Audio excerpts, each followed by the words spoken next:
Hey everyone, welcome back to the channel. In today's video, I will show you how to add page numbers in Canva. It is great for ebooks, reports and digital downloads. So first of all, you need to come at canva.com and then log in into your account.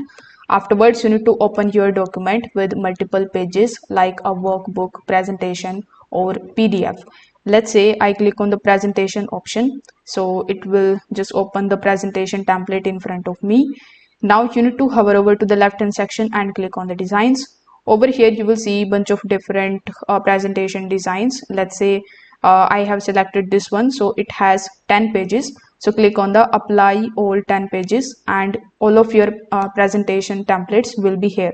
So after opening the presentation PDF or any workbook, you need to go to the first page, and here you need to hover over to the left hand section and click on the text option. Then click on the add a text box. Then you will see this type of text box in front of you. Now here you need to type the page 1. So after typing the page 1, you need to place it over here and just like so. Then you need to position it at the bottom right hand corner of the screen or the center of the page, wherever you want the page to appear. Now you can either manually copy and paste that text box onto each page. You can change the number on each one to match the page, or you can use Canva's grid view to move through the pages quickly.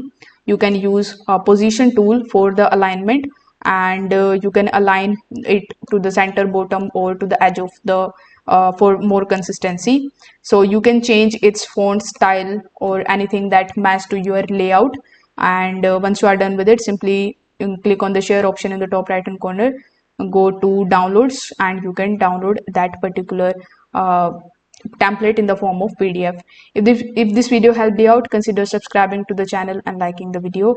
Thanks for watching.